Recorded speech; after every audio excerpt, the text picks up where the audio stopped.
on after our special meeting.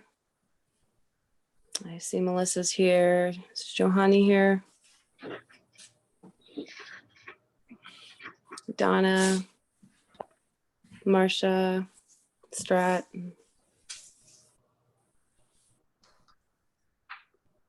Lucy. Oh.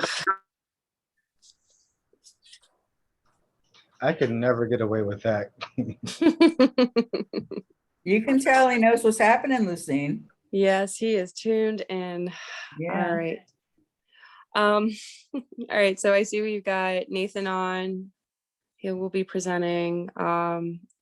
Abe, who is presenting on? Let's see. We're discussing downtown development. Yes, Jamal will be presenting. Okay. And do we have Jamal on? He should be. I know that he received an invite, so he should be added as a panelist, please. Okay. And He passenger is rail not update? connected. Oh. All right, Okay, I'll so we make don't sure have he gets Jamal yet. connected. And passenger rail will be presented by whom? He and I will tag team on that as well. Okay. Deconversion incentives. Yes, I'll take the lead on that. Okay. And then I think we're going to probably try to wait until council president can be with us on the council solicitor. And then the budget review, which I'm sure Jamal, you'll be ready to go for that. Actually, Jeff asked that we defer that as well. Right. The budget review. Yeah. Yes. Okay, very good. Because Fred has asked for an executive session Okay, about litigation. very good. Fred, we can do that at the end, right? That's tabled. Yeah, it won't take long. Okay. Huh? All right, well then, we'll have Review, a it's little bit tabled. more of an abbreviated meeting than anticipated. Linda, are we ready? Do we get everybody? Yes. Where's Johanny? I don't see Johanny. Johanny's not in yet. All right, let me make sure that she cannot get on. I resent all the links. Okay, let's see. The password for the webinar is expired is the message that she's getting. Let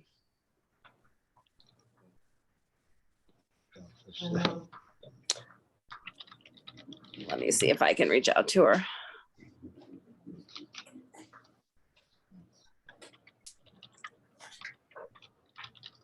What other one was tabled?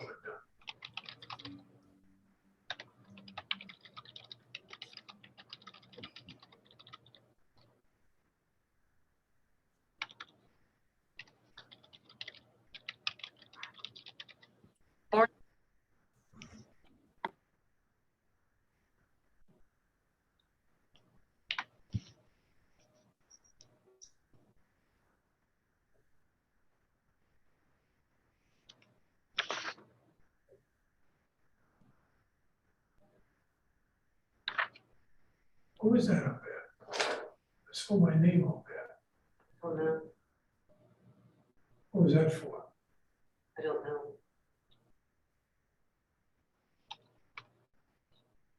Because of me, something. Who would be putting that in?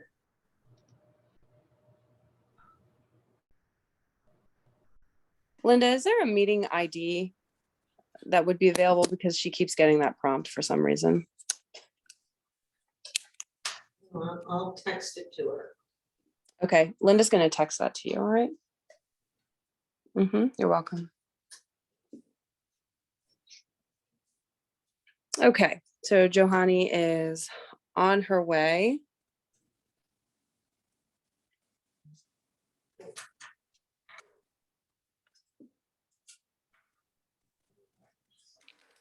Just give her another minute or two.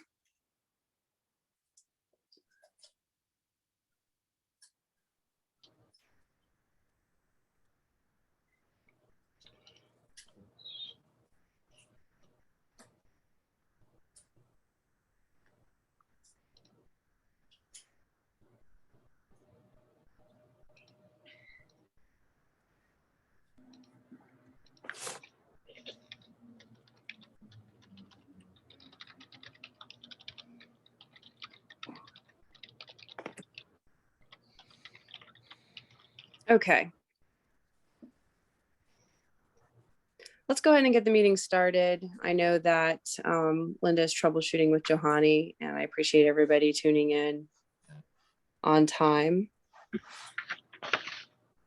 So tonight we really are not streaming. We're having difficulty with Facebook, and the entire world, I guess, is having difficulty with Facebook, and the Mac channel is still not streaming. So we'll absolutely make sure, as I can see, that we're recording the meetings and that these will be shared through YouTube, through the city, through Facebook, as soon as we can get them out to everybody else. So appreciate everybody understanding that. We are still in a remote meeting functionality because of COVID. So tonight we start our committee of the whole meeting, and it is October 4th. The agenda can be pulled up on readingpa.gov. And let's see, we have a couple of agenda topics, although our meeting will be slightly abbreviated. But we will start out as intended. We're very appreciative today. We have the Executive Director of the Parking Authority, Nathan Matz, joining us. Nathan, we have 15 minutes allotted for you today. Our topic is the update on loading zone meters. I know there's been your name, the Reading Parking Authority, has come up many times in a lot of our most recent meetings. So thank you for joining us. And you have 15 minutes to talk to us a little bit about what you have presented for today. All right, thank you. Can you hear me? Okay, I'm just going to quick give a little history as to why we kind of came about the charging of loading zones.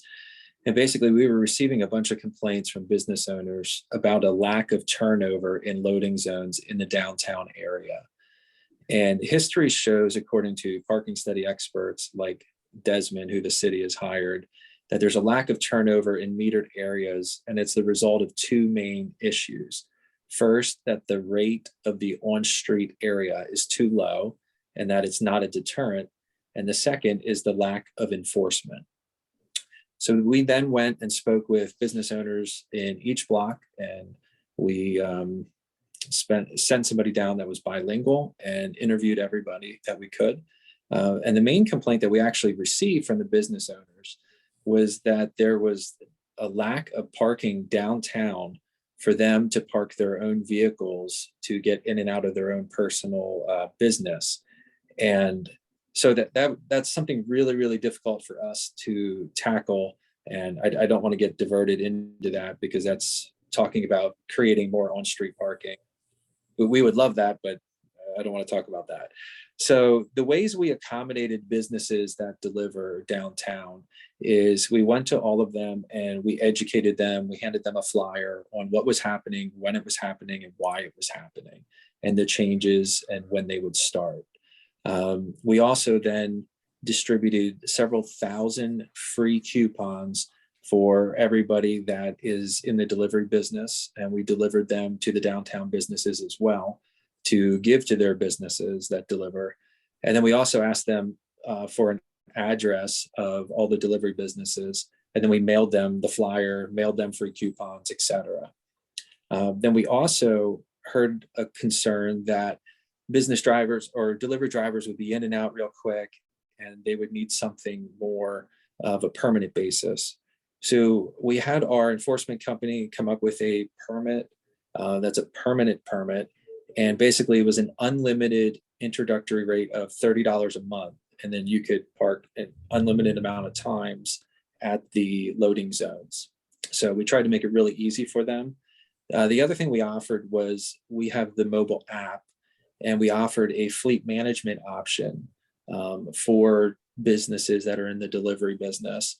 Because if you have 20 different vehicles in your fleet, it's difficult to manage that. But this was a pretty comprehensive solution that works really well in other cities. And, just with both of those in mind, we had a lot of people inquire about it, but we had 0 companies actually sign up and use it. Even though we gave everybody the information, nobody's actually utilizing it. So after all the education, May 1st is when we actually started charging for loading zones and enforcing it. We did several weeks of warnings only, and then we converted over to enforcement. So just some quick enforcement statistics. Over the last 12 months, so most months before we started charging, we averaged 59 violations per month. Since May, we've only averaged 58 violations per month for loading zone. Our total revenue generated from the loading zones is $485 to date. The enforcement of these loading areas has not been a high priority because we are focusing our attention on two things. And one is the citywide parking relief program, where we're purchasing lots and creating off-street parking all over the city. And our first one went online about 2 weeks ago, and it's completely sold out before we even announced it. And the second thing we've been focusing on is the enforcement of public safety ordinances. And so basically, in conclusion, we have not received a single complaint from any downtown businesses about the lack of turnover in the downtown loading zones since we've started this project. I believe this is because council followed the first step of recommendations, and that's for using payment as a means of a deterrent and encouraging the turnover, as Desmond suggests.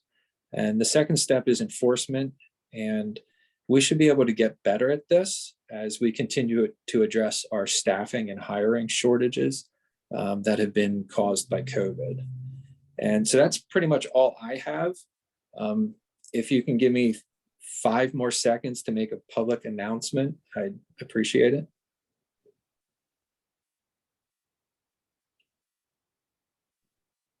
Go ahead. Go Oh, ahead, thank you. Nathan. Sorry, go ahead. Hey. 5 seconds Hey. up. Hey, so October 18th, and we just announced this last week at our board meeting, but I just want to get it out again. October 18th at 5:30 p.m., we will be hosting a public meeting at the Doubletree Hotel. And this is to continue to listen to concerns from the public about parking, and also to educate people about the positive things that we are engaged in throughout the city. So again, October 18th at 5:30 p.m. at the Doubletree. Okay, thank you, Nathan. And that is very important as a public service announcement. So I think that I'll just open it up to other counselors right now who might have a question specifically on what you presented this evening. Counselors, any comments or questions for Nathan?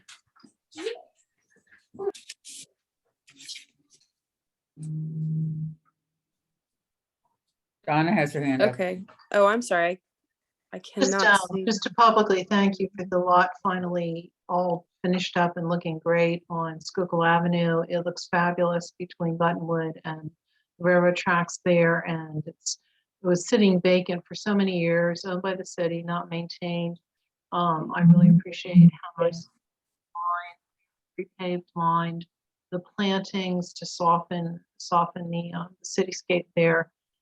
So if that's indicative of what you're going to be doing in other areas, I look forward to seeing it. So been hoping for that since 2009, and I guess all good things take time, but thank you very much for making that a reality. And I do see the cars parked there, so it's great to see you used. And Donna, that was your idea. That was your idea, and we I appreciate sat on a it. parking authority long ago. Hey, I'm just glad it's there. just so you're aware, we're trying to get the lot right around the corner on the end of Rosenthal, 442, Okay. at the repository sale. We have a lot of bids out on repository bids, and we're hoping to get 8 more spaces right around the corner there on Rosenthal on the very end. Yeah, I just don't think you can overstate how important these small lots are within the city of Reading with the kind of density we have and the kind of mitigation it will give to some parking issues, not all, but some. And I'm sure if I lived in one of those areas, I'd be happier to park my car in a lot than on the street for many reasons. So, and I think you put it up nicely as well. So all along, it's all around the whole consideration. It looks really good. So thank you very much. Thanks. Nate, Yeah. this is a strap. I do a run occasionally up in my district. Last week, I have the paperwork at home. And I start on at Albright College on 13th Street, and I go south as far as Spring. And I turn east up the Hampton Boulevard and back out and come down around. That takes me about a half an hour, okay? Do you know how many violations I logged in that half an hour? Double parked, on the crosswalks, on pavements, and everything else, and they're visible. Again, if we don't stop stuff like this, it just creeps in towards the city more. How many do you think violations in that half an hour you think I actually logged? Oh, probably 50, 40 or 50. 36. Yeah. 36 in one half hour. And you know, the majority of these violations are all these people making drop-offs, deliveries. They think they own the city. They double park, and you know what's bad? They double park on one side of the street and they double park on the other side too. Yep. Now we're down to a four-lane street with one lane, and you don't know which way you can go. But we need better enforcement, both from your people and from the police. Thank you. Thank you, Strat. I So- think too, Nathan, if you want to comment briefly, you can, but I really want to stick to the loading zone meters, which is what our topic is this evening. I have some comments on that. Yeah, I mean, just quickly, Strat, I echo your concern. And, this week we didn't have adequate staffing here because we had people out sick. So we only issued 136 double parking tickets in the entire week. 2 weeks ago, we had full staffing and we issued 497 double parking tickets in 1 week. So when our staffing, as I mentioned in loading zones, as our staffing is good, we are able to get the double parking and we're able to hit it pretty hard. So we're continuing to work and improve. Let me give you one name, excuse me. I've reported this several times. If you're going south on 13th Street and you get to Spring, you can get in the right lane and make a right turn to go down Spring, which alleviates a lot of that traffic. Mhm. You cannot make a right turn there. The same vehicles are parked on that corner, you cannot make a right turn. And you report that and no one has been cited there. No one. Well, thank you, Strat. I'm sure Nathan is noting that. And again, it would be very important for everybody who also experiences that to come to the public community meeting and reiterate their concerns and their pinch points. It's happening all around the city. And, I really want to reiterate here too, that the parking authority is out when they have the capacity, ticketing those who, are breaking the law, right? So infractions, that's what people are looking for when, the tickets are being issued. So if you are not violating any of the parking ordinances, then you shouldn't be worried. And, specifically for the loading zones, Nathan, I know that I just recently texted Marcia in an area that is mutually between ours on the 800 block of Penn Street.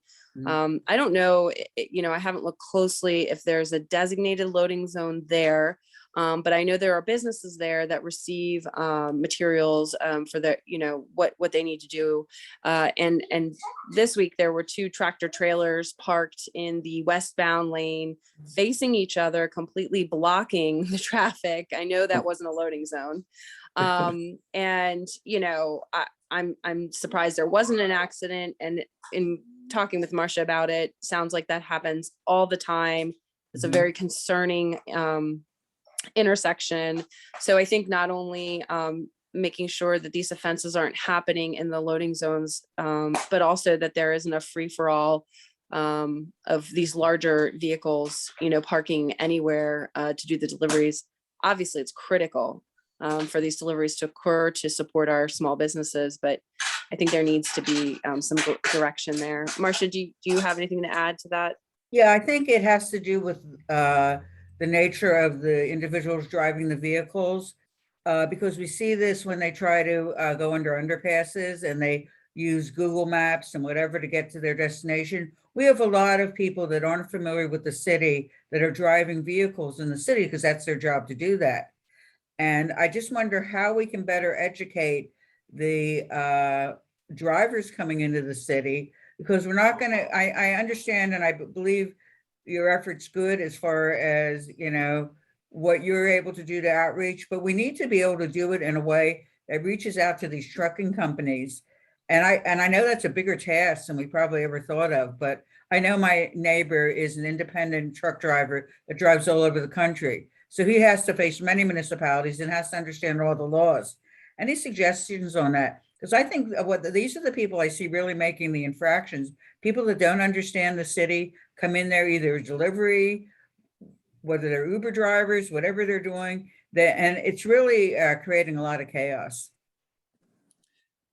Yeah, so just looking at the number of loading zones in the 800 block of Penn Street, there's one, and it is a 10-minute pickup zone.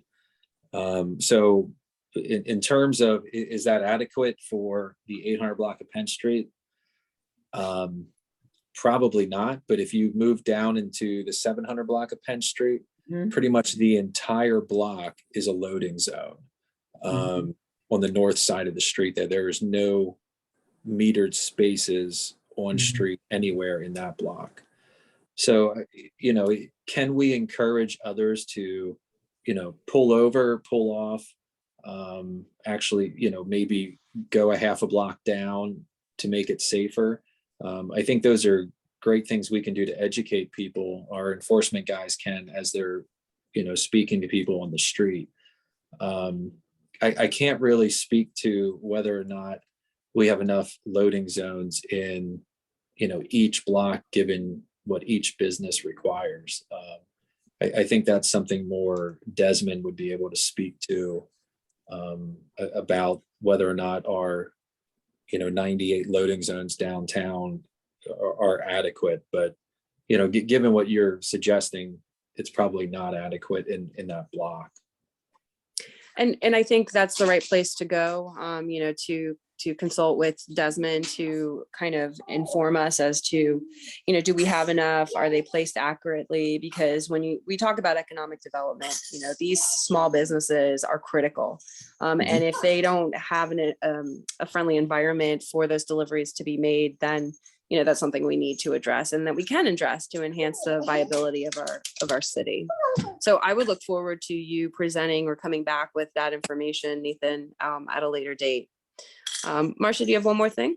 Yeah, I just wanted to add to that, and it makes it really challenging with the loading zones and the large trucks.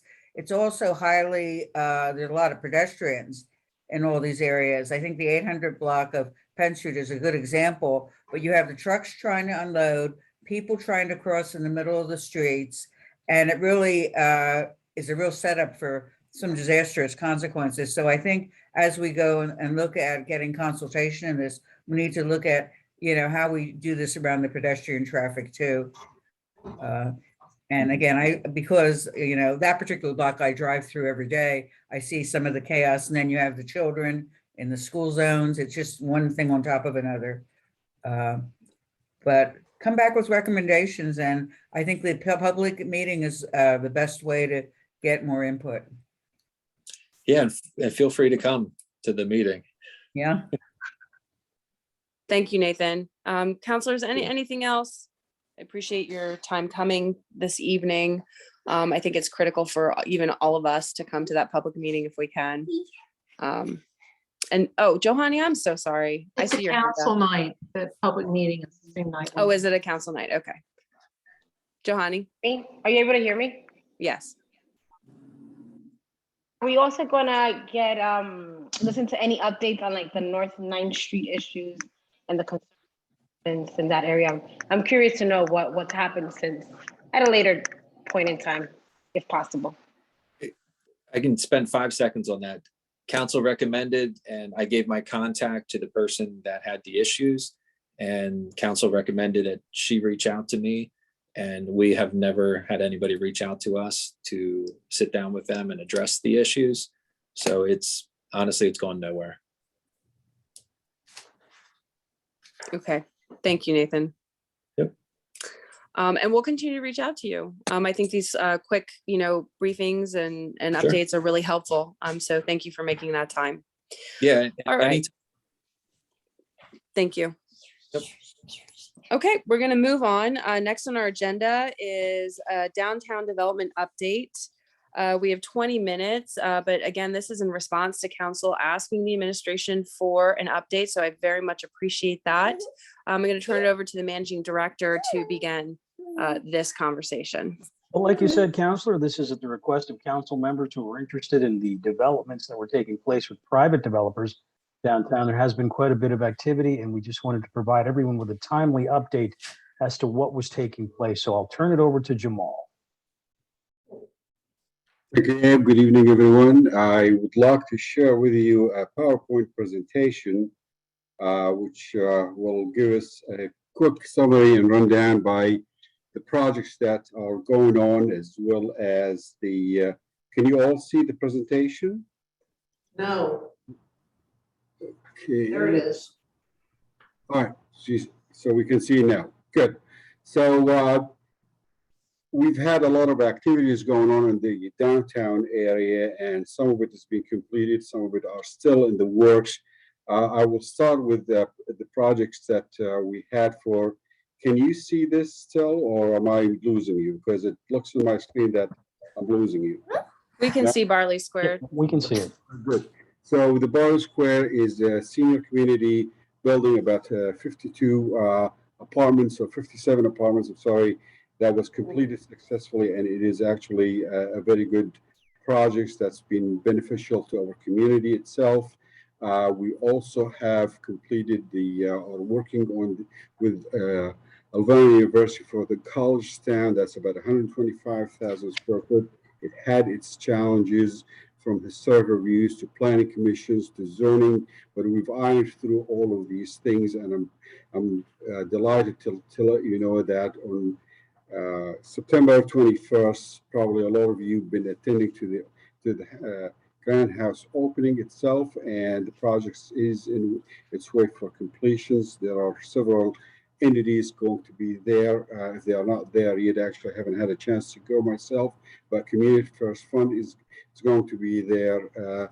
La Mega, as well as BCTV and Starbucks, that will be there. Another project that's close, near and dear for me is actually the Supernatural store. This is the third store for this developer. This is the old Public Works building, and they are planning on putting approximately about 49,000 square feet of produce and fresh produce, and give it a flavor of different ethnicities, as well as it's going to be state of the art in terms of packagings and processing food. Some of the food actually will be made on site fresh, and there will be also hot meals served in that area. Where it stands right now, we've met with the building with the property owner as well as the contractor a few days ago, and we've worked through all of the building permits. Right now, what we are trying to work through is the planning commission, particularly for the second tier deck that's going to be an upper deck for parking in there. And similar to the conversation that was going on with Nate Matz, parking in that area, loading and unloading, that is a challenge for us, but we are working with the developer, and we are hoping for an opening sometimes in the beginning of March or April of next year. Another project that is going on is the 400 Madison Building. This project is to develop market rate and luxury apartments for 83 units. Some of them are actually in the penthouse. The plan approval went very smoothly, but unfortunately, the developer is not exactly working with the contractors that are on site itself. So we've seen a lackluster performance in there. Sometimes it ebbs and it goes very well, and some other times it just dies down. Just today, we've met with the bank representative and the general contractor that are paying for this job, and we were assured that the funds are available. We have asked for a proof of funding, and we will receive this. We've asked also for a schedule of activities, and we'll see this. And we were promised that within the next 2 weeks, we will receive a complete list of subcontractors as well as the task for completion. They are still looking to actually complete this towards the first quarter of 2022. So again, I cannot promise you anything because we thought that with this project will be completed at the time when Collegetown actually wanted to open up their doors for students, and unfortunately this did not happen, but we're trying to work with the developer as fast as we can in order to make sure that it is going on properly. This one here is also owned by the Sharp Group, the one who are developing the Madison Building. This is the old Reading Eagle building itself, and this is a testament to what I'm going to discuss with you later in this presentation, and that is there are developers who they are actually very, very good in what they do, whether it is residential or commercial. This developer here is trying to do something across between commercial, institutional, and residential, and that is where the challenge is. We were told also that we will be able to see some actual architectural rendering, but we have not seen anything. I remain hopeful that we will be able to work with the developer and see something, but we were told that let us finish the Madison Building and we will work on the Reading Eagle next. Similarly, we actually working with the same developer on the Berkshire Building, and this is the building that is supposed to be a student housing. Alvernia entered in an agreement with the developer to create student housing for international students. Unfortunately, till now, there has not been anything. We were told that we will be receiving the demolition plans in the near future, but this has not happened yet. And we continue to pursue this matter to see where we are, simply because United Ways actually vacated the building, as well as we were told that Central Hispano right now are actually on a month-to-month lease. So we should see some movement in there, but unfortunately to date, we have not seen any movement. However, we're still remaining hopeful in the near future we'll be able to consolidate these activities, specifically with the students are actually now living in the Doubletree Hotel.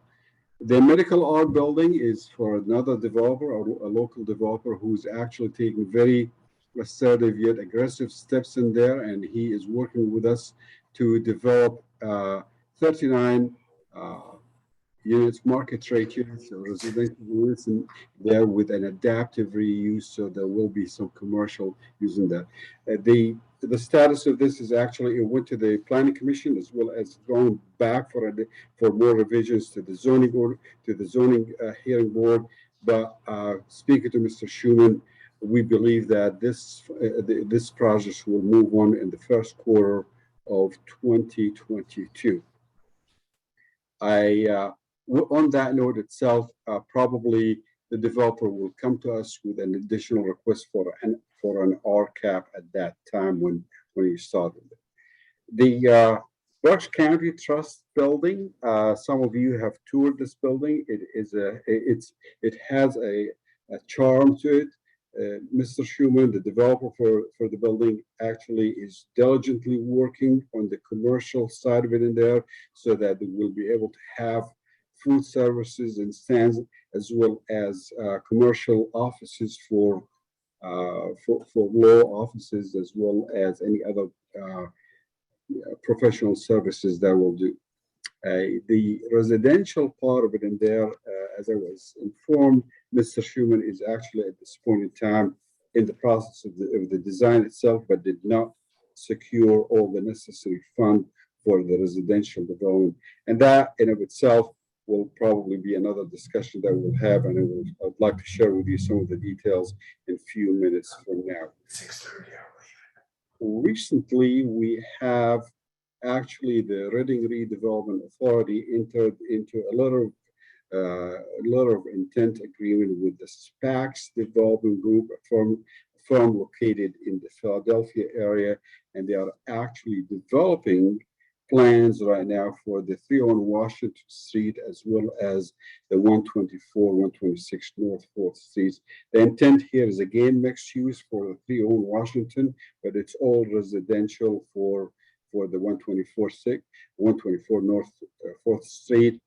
And their model is to simulate themselves within the community. So most of the contractors are actually contractors that they are hired from the area here, as well as if there are any donations, it will go to our communities, and that's how the agreement is being stipulated.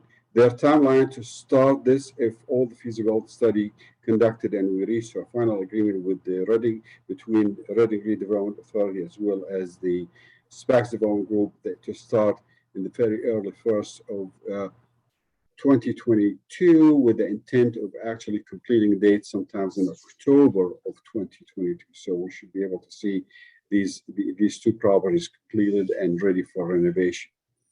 And now, if I may, I would like to take you to the question that is in everybody's mind, and thank you for your patience, and that is actually the Cal building.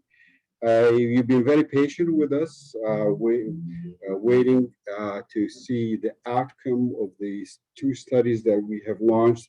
The most important one regarding this building is the Stantic Downtown Plus study, and the other one is the comprehensive parking study, which also weighs on how we will be able to develop the site itself. Part of the study that Stantic actually we have requested in our proposal is to provide us with marketing analysis and what's called the gap analysis. So I'm going to share with you few slides. I do apologize in advance if I'm going very fast with this, but please stop me and I'll be more than happy to answer any of your questions. This slide here is actually for the residential economics yield, and the yield is defined as a mathematical formula, which is the operating expenses coming in their rent and whatever divided by the cost of construction, and that gives you the yield itself. So if you are anywhere between 7% to 10%, the project is deemed to be feasible. Anywhere less than 7% and up to 5%, the project would need support fund infusion, and that means that the city will need to look into how we will be able to help the developer in doing so. Excuse me, it says to reboot, and I don't want to reboot. So, and then if it is in the red phase, obviously the project is infeasible. But when you look at this slide, if you would please pay attention to how for residential part it is feasible, anything above 7% to 10%, and the infusion part of it, fund infusion, is limited between 5.5 to 6.5. Whereas when you look at the next slide, you will see that for office and economic uses, and not necessarily office, it is any commercial, the feasibility range is limited to 9% to 10%. So 9 and above is feasible. The project is feasible. Anything less than 9% for commercial use within the city downtown area is considered infeasible, or at least from the range of 7 and above to 9. That's when we will probably look for fund gapping, and we'll be able to present something that will help the developer, or will partner with the developer and become as a one of the initiatives that we have, which is public-private partnership in there. Anything less than 7 within the city of Reading is actually considered infeasible. And that these models are guideline models. Every developer has their own way of conducting their businesses and doing their own analysis for their investments. Obviously, they've been in this business and they are very successful at it. And as a result of this, these are guidelines. These are not necessarily the rules in there, but in general, it does not deviate by much. So if you ask one developer, 8.5% might be considered feasible, whereas somebody else might look at it 9% is the lowest they can come into the city itself. So with that, I have basically requested Stantec to provide us with another slides and their information. This is for the 5th and Penn multifamily residential economics itself. If you see, if the very first one, if it is in red, then basically it does not. It's not feasible. If it is green, it is feasible. You'll find out for market rate within the city at 1,000 to 1,100, pretty much a lot of these a lot of the rehabs are actually unfeasible unless we infuse money in it. For a developer to become to have a successful business and feasible, the rent should be above $1,200 per apartment itself. And these are some of the probabilities and risks that right now we are actually evaluating to see how we will be able to bring in the developers to help with the 5th and Penn project itself. The same thing applies in here. So I'm going to the next slide very quickly to share with you that when we layer multiple incentives from the historic credit to the new market credits, RETAP, LRTA, the neighborhood assistance program, that is when we will start going into the feasible project. I share this with you to let you know that right now we're actually working on the request for qualifications. That's the very first thing that will come on the market itself. And planning, zoning, and I are working diligently to finalize the request for qualifications. The request for qualifications will be reviewed by the administration, the managing director, in order to make sure that we met all the targets that we have. Our intent to actually have this on the market for through embed and through purchasing procurement on October 15th. The request for qualifications will call for a period of about 60 days. The very first part of it is that when we advertise, and we are going to seek several developers that we have established through the course of the last year and a half, several contacts with them, and we've known a little bit about their business, plus the others that we've known a lot about their business, to basically schedule special showings where we will be able to walk them through the properties and be able to see, to share with them and see from them their ideas of what we have. At this point in time, we would like to go through a public-private partnership with developers who we really know that they are going to revitalize these properties, and they are going to bring in a use that is going to be a complement to the college town improvement in there, and will further inspire the development in the downtown area, bringing in more businesses and bringing in more residential development, so that we can have what Stantec has called for, the 1,000 to 1,500 market rate and above studies in there, plus the fact that we will be able to create a community that would enjoy entertainment and enjoy eating outside, and be able to actually help small businesses, but also bring in other businesses from outside of the area. This is where we are. So with that, what we'll do is that special touring or special showing are going to be limited for 3 weeks.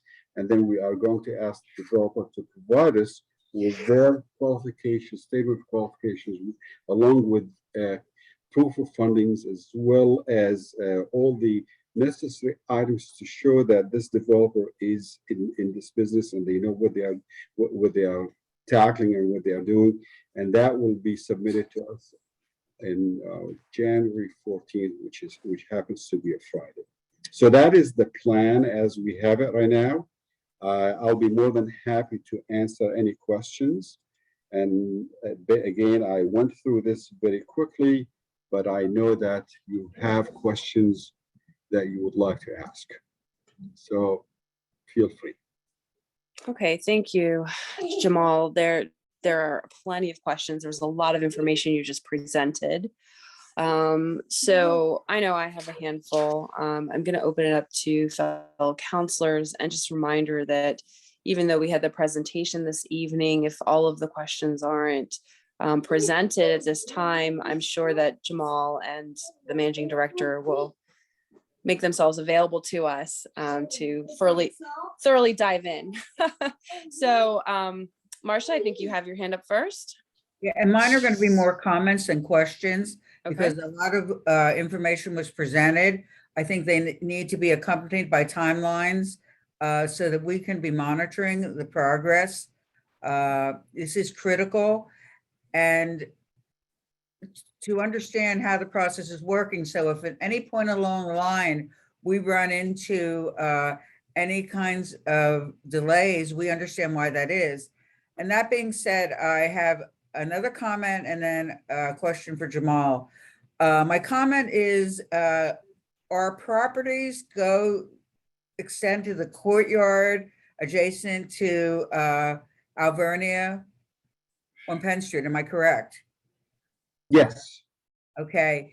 Have you looked at the condition of that wall and the that's facing the Alvernia as far as the conditions of the property? Very, very visible.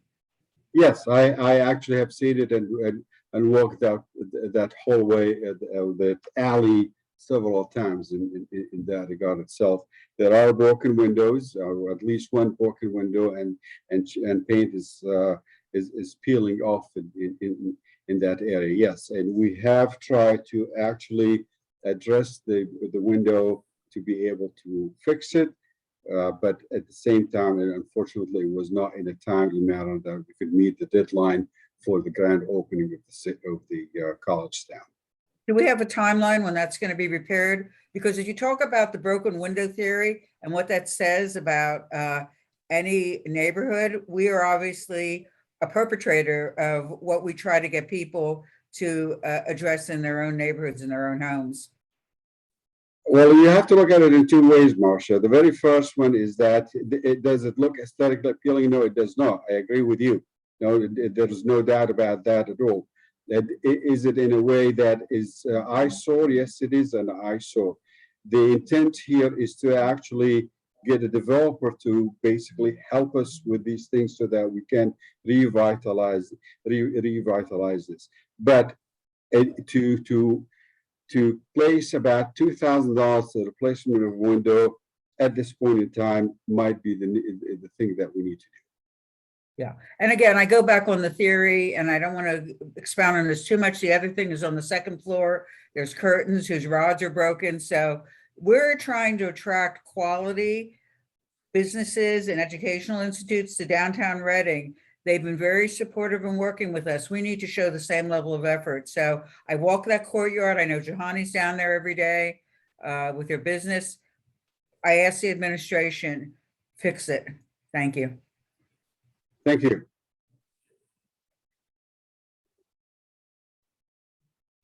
Okay, others? Johanna has her hand up. Okay. Go ahead, Johanny. Hear me? Yes. Can be heard. All right, so thank you for the presentation. I have a couple of questions and comments. So I'm gonna try to go in order. So the Madison Building, the Reading Eagle Building, and the Berkshire Building, are they owned by the same Scharf Group or are they separate entities? The Madison Building and the Reading Eagle are owned by the Scharf Group. The Berkshire Building is not owned by the Scharf Group. It's owned by another entity, but the Scharf Group has an agreement with the owner of that property to do the renovation for them. And was the delay, why hasn't they been progressing? I cannot really speak on behalf of the developer or in there, but I can assure you that we have been trying to help them in every possible way. In as such, they have been trying to. Like I said, it's a lackluster performance.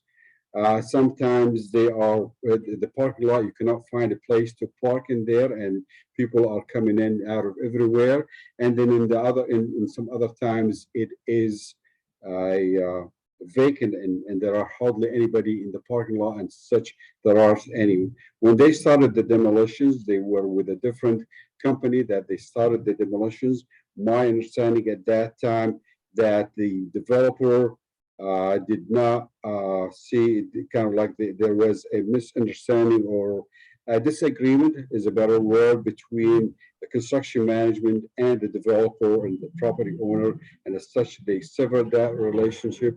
It took them some time to bring in another construction manager and yet another group of the contractors and subcontractors, but the work started, and then that also ended up sometimes in July.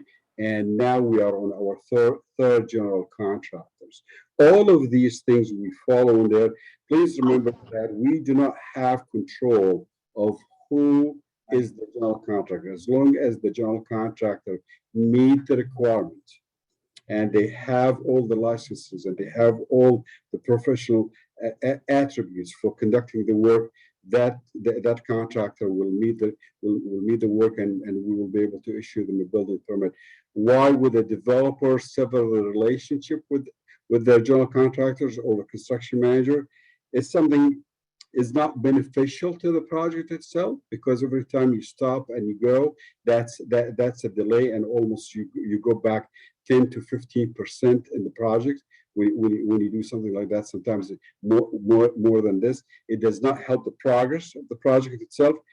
But we really, if the developer comes in and say, I'm terminating my relationship with the general contractors, the city does not have control over that.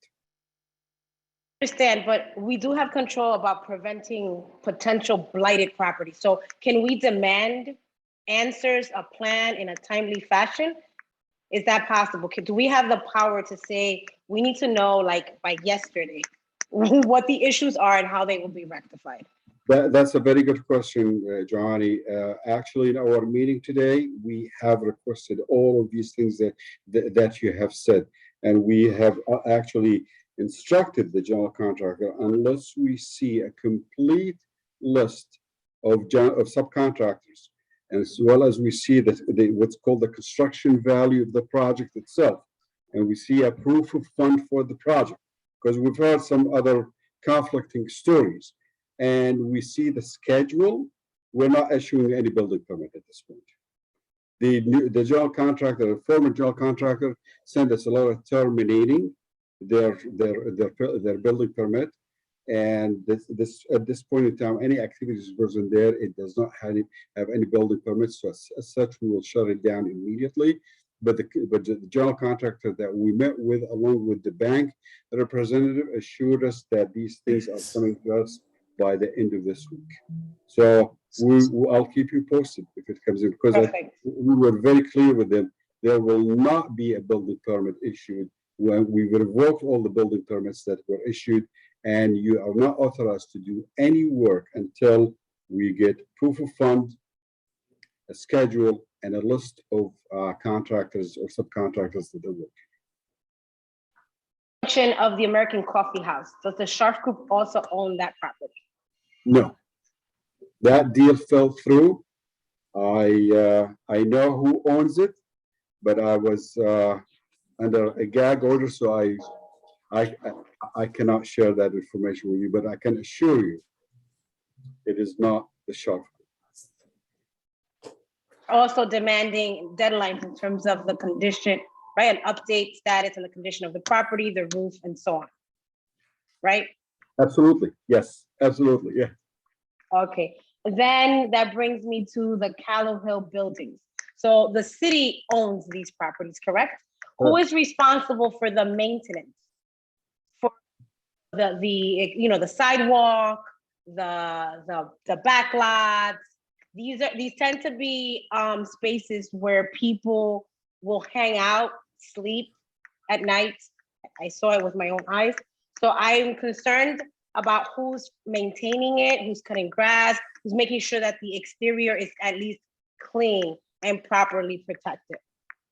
The city is in charge of that. This is our property, and we have actually recorded all of these things, and we have discussed this with Public Works. Excuse me. We have discussed this with Public Works, and I can assure you it is on our radar to get it completed in there. I know our property maintenance manager is reaching out to Public Works, and I know that there is a dialogue of how we can get these things squared away. As it relates to the Callow Hill buildings, out of those buildings, have we determined which buildings need to be demoed and which one we're stopping? Honestly, that's a relevant map. Okay, I as an engineer, I can tell you that you may look at a certain thing and see no value in it, and you want it down. And I look at it in a different way and say there is a value. So let me answer this question in a broad way. In previous setups in there, demolition was something that was going very strong, and I basically would not encourage the demolition simply because it does not give us what we really need to. And so in fact, it harms two neighbors on both sides with water running off, with all kind of damage itself. I'm going to leave, so to answer your question specifically about the Callow Hill buildings, each and every developer is going to come in with their own way of looking at this. And what we are going to do, we're going to let this happen to them. But as a way of incentivize this, if we need to do something to help, the city has some funds to do demolitions based on CDBG program. But I will not be the very first person to put this on the table, because if we can repurpose, if we can do something about it, then let's do it. I'll end this with one comment in there. The 301 Washington Street in there, everybody from the Reading Development Authority wanted the building to be demolished. When we brought in the SPAC development group, he said, no, I work with these buildings every day, and I'm going to salvage about 60 or 70% of it. So there is a way. Some people would look at a floor collapse and a ceiling collapse and say, "Oh my God, the whole thing needs to come down." And some other people say it's a matter of supports. It's a matter of just putting these beams, the steel beams together, and the building is good. One thing I want to say about all the buildings that I visited within the city of Reading, they were built in 1930, but they are probably the best I have seen. And trust me, in my lifetime, I've been to different countries, different places. Honestly, no exaggeration. These buildings are built to last to eternal life. I thank you for your input. I just wonder if we as a city and an administration, do we have a vision for what we'd like to see in that space, right? For example, there was the last beer garden on Friday. So I'm thinking, wow, if we demo some of those parks, could that make a nice downtown park, an adult park that would include a beer garden, some some projectors? I don't know. Well, I guess I'm curious to know what would we like to see there, and if it's possible to create that plan and then identify maybe a developer that can make it happen. I don't know. Just my 2 cents in there. Thank you. Thank you. Okay, thanks, Johanny. Donna, you're next. I have a few things. First of all, comments.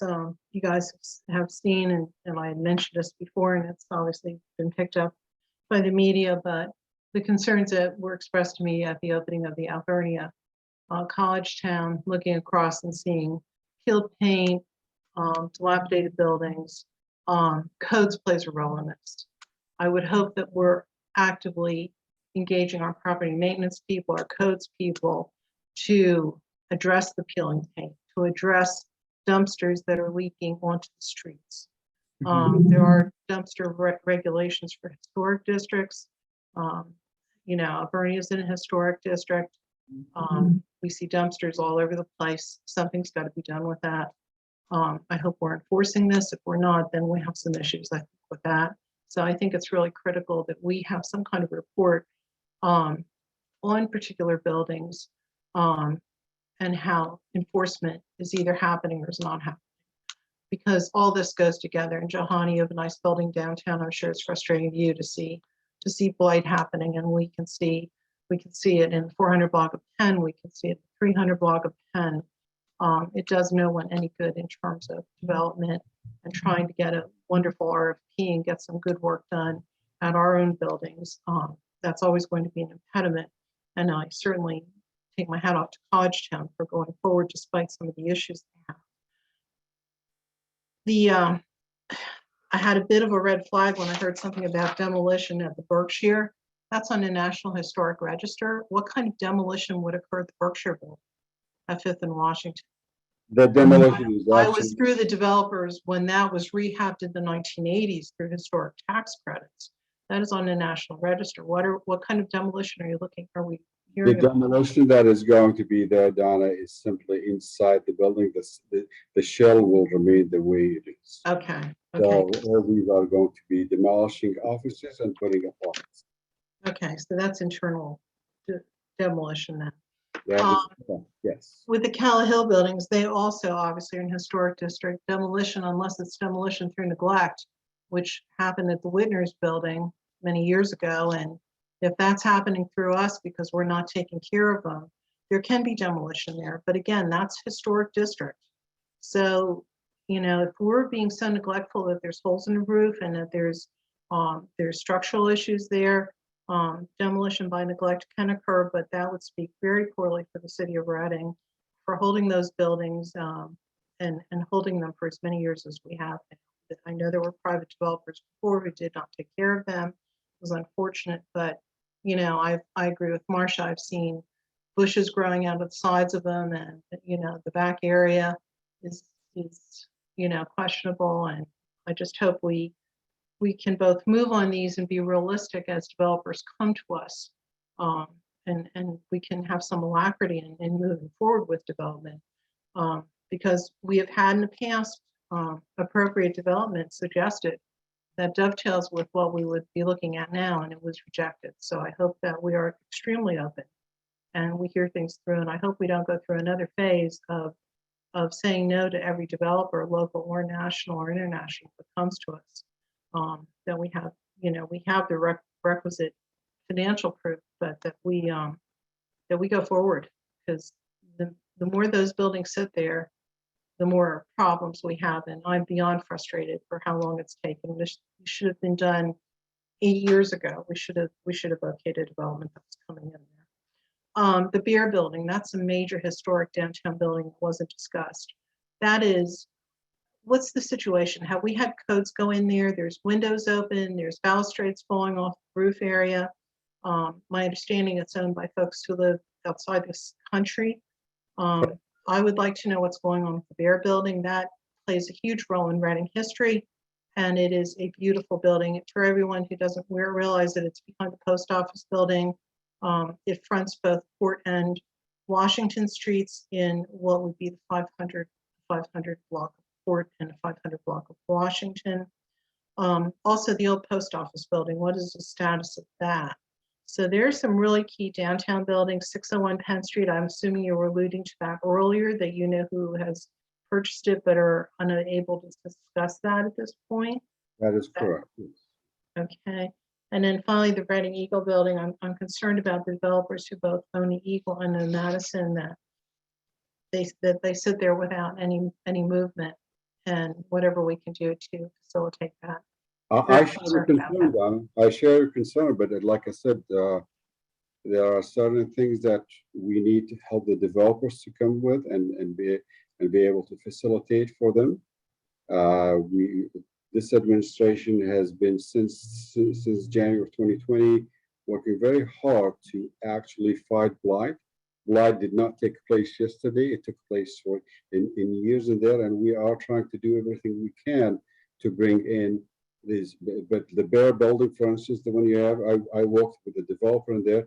It doesn't have even levels in there, so I'm very familiar with that building. I've worked there for 23 years, so I know it inside out. So you know it better than I do. But these are some of the challenges that we have. But my concern is when we have these large buildings, and I'm not sure exactly what we can do other than require that people pay their taxes, people keep them up. But the fact that they are sitting speculatively is of extreme concern. They're bought for pennies on the dollar. And then the hope is, well, something will happen and they can make enormous profits off of them, whether they rehab them or not. I'm not sure how living in a capitalist society, we can do a whole lot about it, but we can do what we can do to make sure that they don't pull the city down, that if they are sitting there in speculation, that we don't have bricks falling into the street, that we don't have buildings, the paint coming off of them, things like that. Dumpsters sitting outside and getting piled up. I think there are very proactive things we can do, and we have to have a strong property maintenance and codes department to do that. I mean, we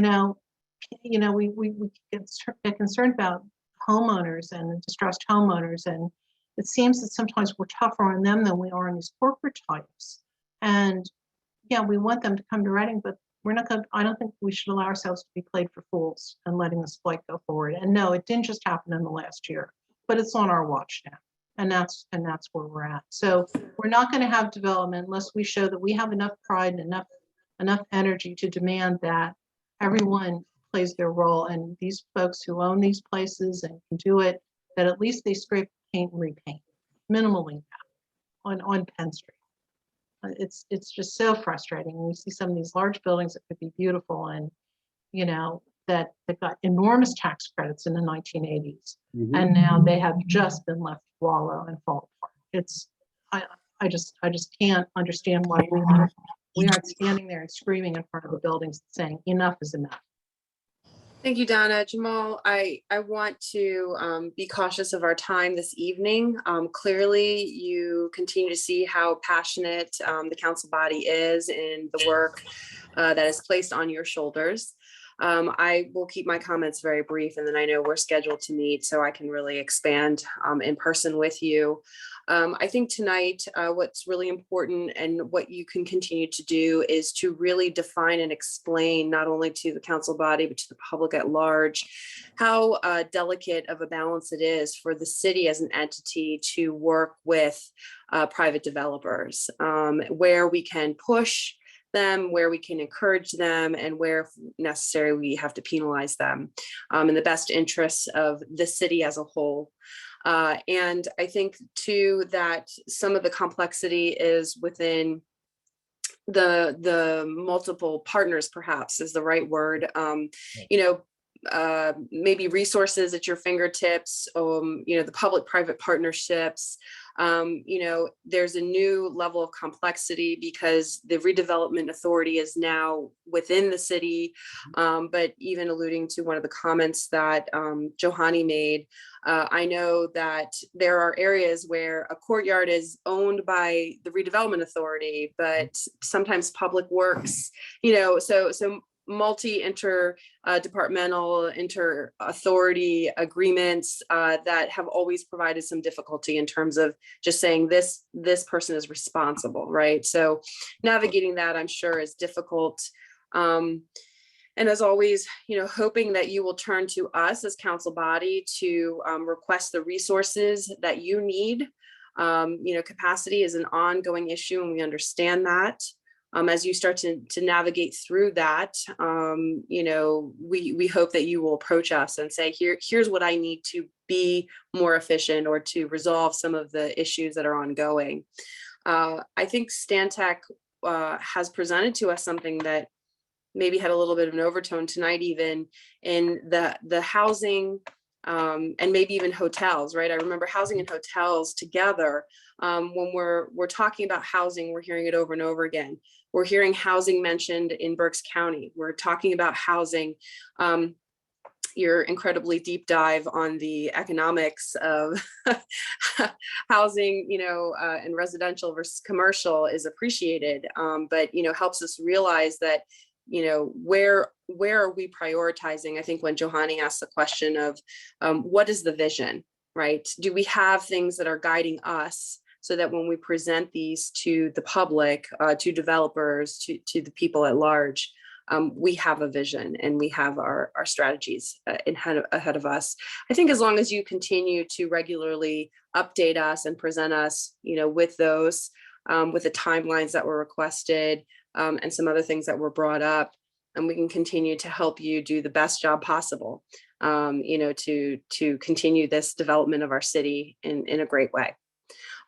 So I think we could spend hours talking about this. I will invite you back many, many, many times, and encourage my fellow counselors to reach out through the managing director, and to you to discuss some of their deeper concerns and issues with you. Because and if I may, yes. when I thought you were wrapping it up, I wanted to chime in a few words myself. Just let me know when you're wrapping it up. Go ahead, Mayor. Okay, so first of all, I just want to thank Ms. Abadalo for an amazing and very detailed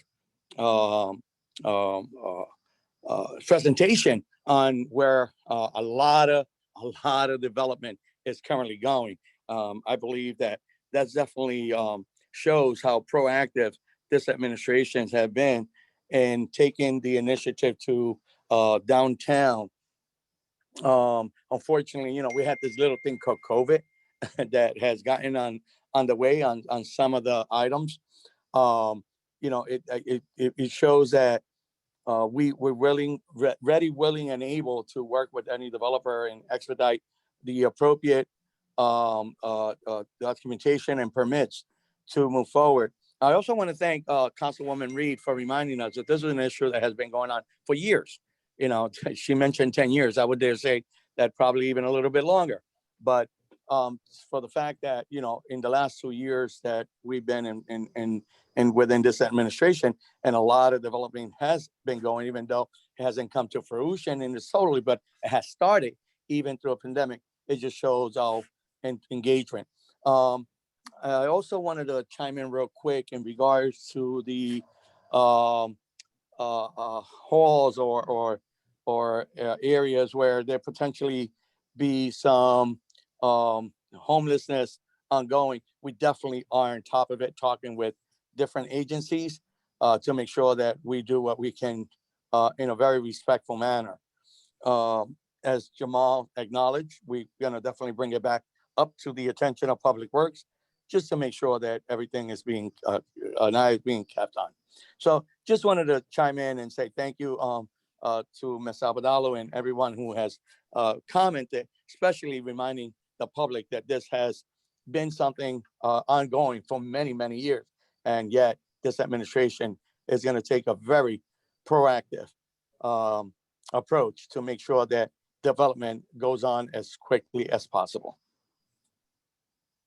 Okay, thank you, Mayor, and thank you, Jamal. We're gonna move on. We still have 2 topics left on our agenda. We have them designated for 20 minutes each, but I think we're gonna try to abbreviate them 10 to 15 minutes. And the next is our passenger rail update, which I know is significant to the downtown development that we're discussing, would definitely have an impact. So Jamal, I think you and the managing director, Abe, will be discussing this. If you can be mindful of our time, try to make it a little more concise than maybe what you had originally anticipated, please. Certainly. Let me kick it off. First of all, good evening, councilors. It's good to see everybody. And as everybody knows, the topic of passenger rail service has been something that's been ongoing. We are closer than ever to making that a reality. And many of you know that a tri-county committee, Berks, Chester, and Montgomery County, was created back in February of 2021. And there was talk about a service expected to use Norfolk Southern-owned lines from Norristown to Reading, SEPTA-owned lines from downtown Philadelphia to Morristown. And there was an initial timeline for the committee to take action, 6 to 9 months. So we're in that time frame right now, and the work will continue. There is a very important meeting that's going to take place tomorrow evening at 6 o'clock. But in conversations with the council president, he wanted a presentation this evening to bring you up to speed, knowing that that meeting is going to take place. And if you haven't received an invitation to that for tomorrow via Zoom, please let me know. I'll be sure to I'll be sure that you have a copy of it so you can tune in if you wanted to. And of course, this is seeking federal and state funding to develop what is known as a comprehensive study based on a PennDOT 2020 study that supports the restoration of passenger rail. So I know that Jamal just finished I thought, a tremendously comprehensive presentation, and I'm certain that you'll find this one just as informative. So thank you. Thank you, Abe. Council, Lucy, can I start now? May I? Please go ahead. Thank you. I just want to share with you something on a very, very light note. Back in the day when I sat in my parents' house in Kuwait playing Monopoly, honestly, I never thought I would be speaking about a train station in Reading, and I'm working for the city of Reading. But I am privileged and honored to share with you this information here. So the Reading, the feasibility for studying railroad or passenger road from New York, from Philadelphia to from Reading to Philadelphia and vice versa, and then extending beyond that to New York and Washington, D.C. was studied probably several times. Why is it so special this time? What happened in there? If you look at the history of the city of Reading itself, it's like similar to any other industrial cities, cities within the Commonwealth of Pennsylvania and outside of that. With the collapse of the industrial market, as we knew it back in the 50s and the 60s, talents starts migrating, skills and professionals. And as a result of that, when we start losing these highly paid individuals, unfortunately, the economy starts eroding. And as a result of that as well, with the third step to it was that the decline of the property values. Reading continues to be isolated. Why is that? The commuter air services is absolute at this point in time. Reading used to be connected to Philly and other major cities, and that is not a service that we can rely on. The bus services that used to connect us to Manhattan is no longer as frequent and as available. And then we basically have highly congested streets. So in 2019, Berks Alliance retained the services of transportations and management systems. They go by TIMS. They are in Frederick, Maryland, to actually evaluate few parameters. Is there a market for passenger rail? Can we use that to travel from Philadelphia from Reading to Philadelphia and vice versa? What are the routes that we can look at? Can we go to Lancaster and then down to Philly, or can we gather more collective route through Norristown and from there? What are the possibilities of inner cities and the like? And then if all of this can be a possibility, what sort of financial and economical impact it would have on our community? So TIMS studied the very first three options. The very first one was actually from Reading to Philadelphia, and then rely on the existing transportation to whether go to New York or to actually Washington, D.C. But options 2 and 3 would actually go from Reading to Philly, and you can continue straight to New York, or from Reading to Philly, and you can continue to Washington, D.C. These studies, these options were evaluated simply because Tim's study was based on the fact that they would like to make this investment as self-sustained and does not really need any government support or substantiation for fundings itself. So there are two studies that were conducted almost in the same time, the one by PennDOT as well as the one by Thames, and both studied the infrastructure. PennDOT required a third rail, whereas Thames said, no, we can use the Norfolk Southern.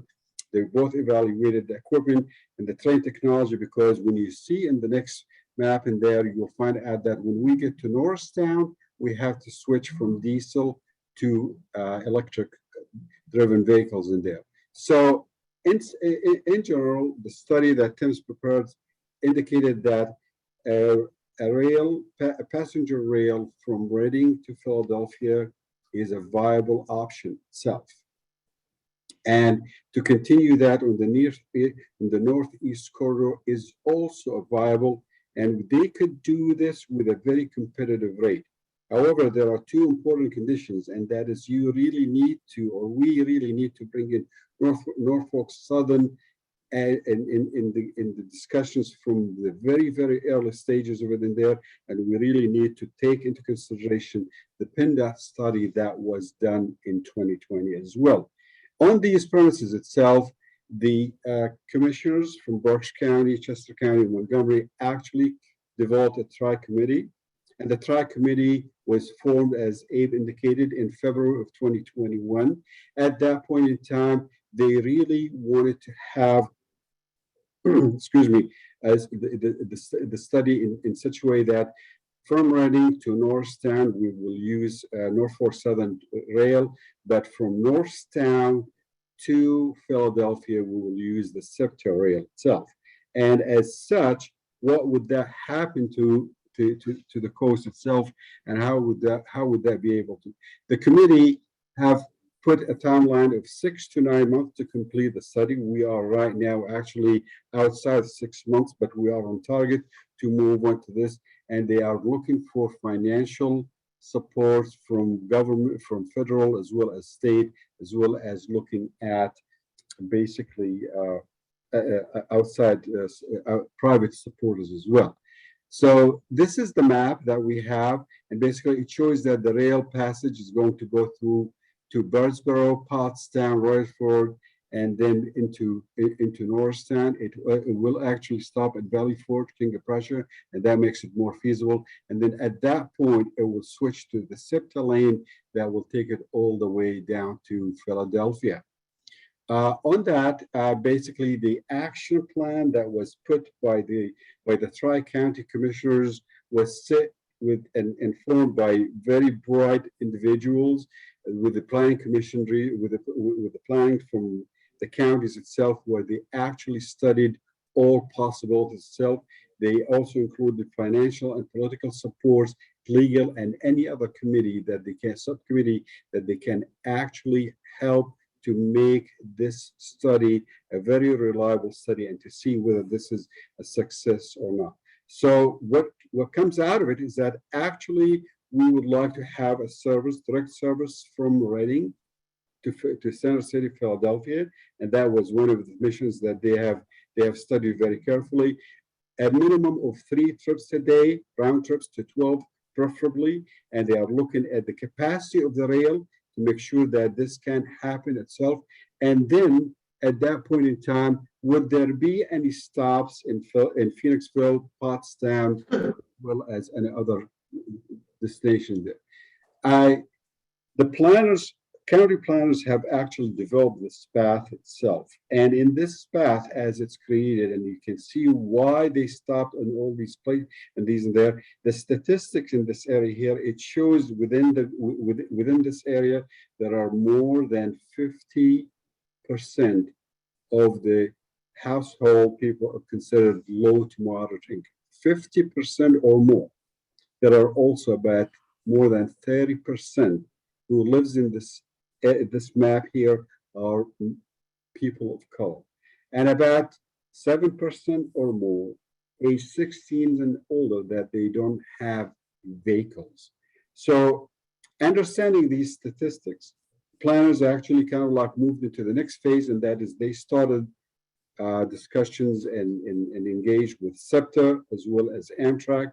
SEPTA offers more frequent stops, and actually it's more reliable in terms of the cost because it's subsidized by the state, whereas Amtrak, as you can probably, if you go on their website, you'll find out that they have actually announced a plan of serving Reading to New York as well as Philadelphia. That is on their website if you go there today in there. And they are benefiting from the Biden boost for the public transportation plan that is now being initiated itself. In addition to that, one of the things about Amtrak is that it runs inner city. In another sense, it will not make the stops that we were hoping and speculating, expecting in our plan itself. But there is also a third option, and that is to have two services by SEPTA and Amtrak all together. So with that in mind, basically, they start looking at the funding process itself, of where the funds are going to be. And we mentioned and spoke about President Biden plan for boosting public transportation fundings. There are also funds, and thank you, Mayor, for reaching out to the governor in support of passenger rail. That went very, very well, and we have received a lot of support from PennDOT for that matter. Thanks again, as well as actually what we are looking at, how we are going to use these funds. So there will be some capital investments as well as operations. When you have an authority, you will have staff, you'll have operation expenses. Even in the beginning of it, there will be still a lot of expenses to that. In addition to this, actually, as you heard Abe saying, and I encourage you to join us tomorrow night at 6 o'clock in the evening. I will forward the link to Linda if she doesn't have it yet, so that basically can pass it on to you, where you will listen to Commissioner Lineback and Dave Hunter speaking about their effort altogether. And we are trying to raise funds through the public, through municipalities. But also with all of these funds and grants, we still need of private funding. So how can we get private funding? Jamal, Yes. excuse me for 1 minute. Sorry. I want to know how many more slides you have. About four. About 4 more. Okay. 4. Let's do 5 more minutes because this is a great a briefing. I'm hoping that council members will be able to tune in and attend tomorrow. So about 5 more minutes, please. Yes, absolutely. Thank you. I'll speak a little bit faster and rumble a little bit more. But at any rate, so what we are trying to do here with that is basically create what's called Transportation Revitalization Improvement District. The Transportation Revitalization Improvement District, just like the CRIS, this is TRED, what it does is that it gives you a span of about 3/4 miles, both sides of the track, in which you will be able to create the TRED.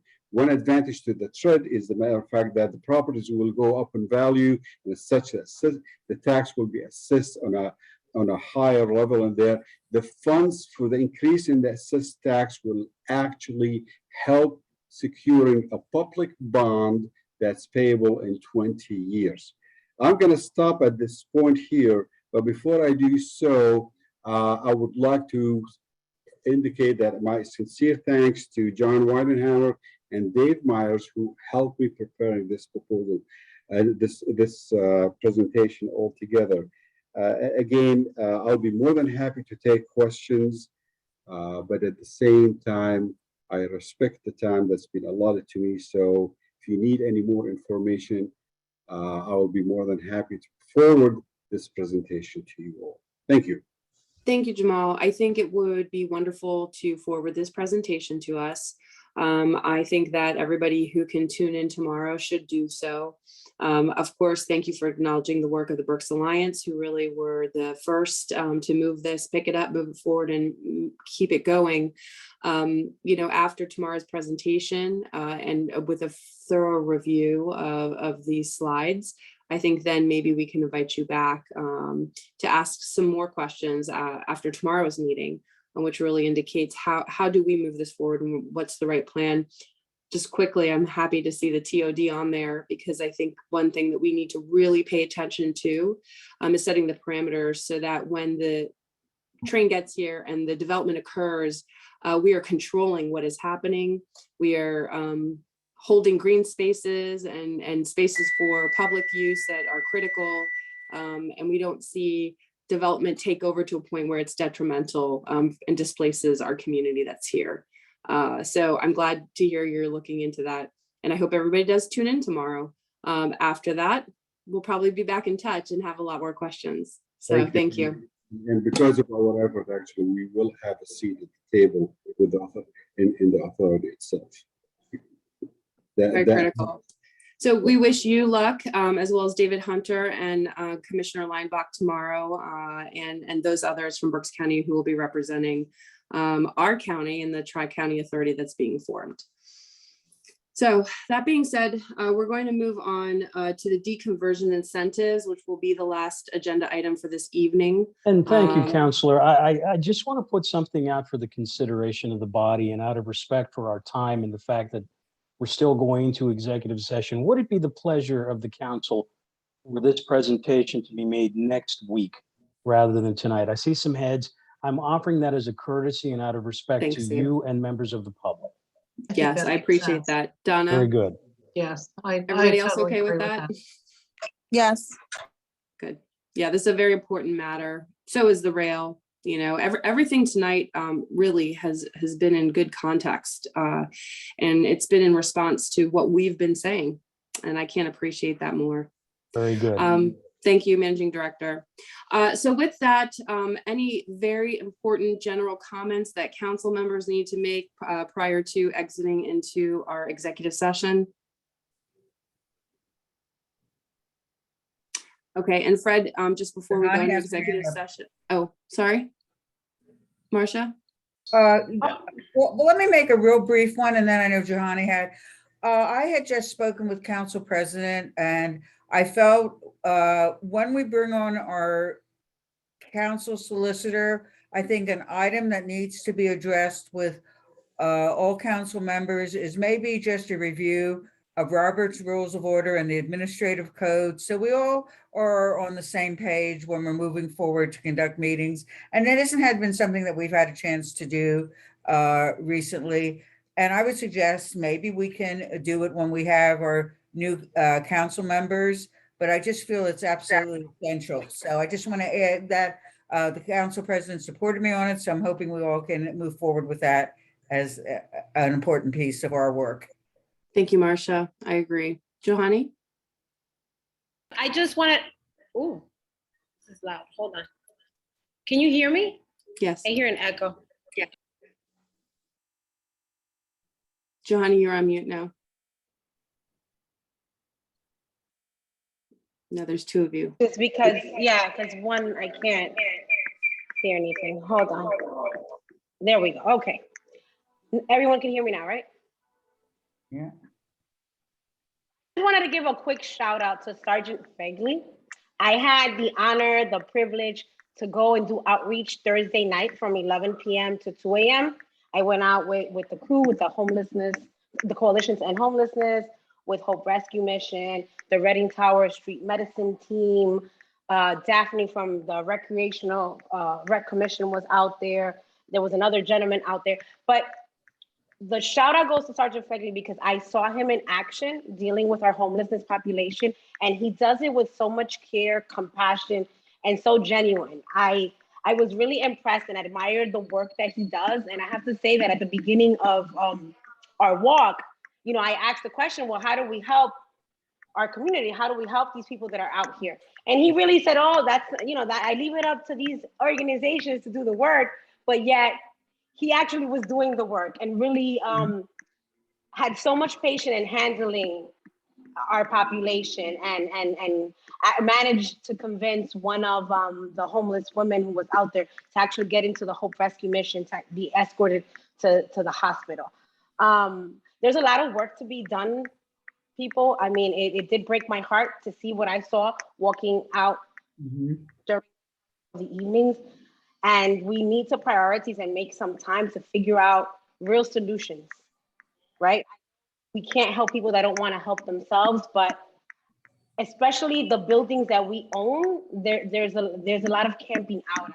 So I just wanted to put it out there. The next outreach is going to take place October 21st at 11 p.m. We meet at the state lot. Like I want to continue to keep going out. I was really impressed being done, and I want to figure out how we collectively can do more and help more and really solve some of our. Wow, kudos to the work that he is doing. I was very impressed. So I just wanted to put it out there. Thank you. So a round of applause and recognizing Sergeant Fagley, and thank you, Johanny, for that. All right, so Fred, before we go into executive session, can you just give a brief comment to the public on the state of the executive session? Can't hear you. The nature and the need. Yeah, this is a litigation matter. So a pending ongoing litigation. Okay, thank you. So at this time, then we're going to ask Linda to dismiss everybody except who needs to be on the call for the executive session on pending litigation. And thank you, everybody, for tuning into the committee of the whole. A lot of good stuff tonight. A lot of good stuff.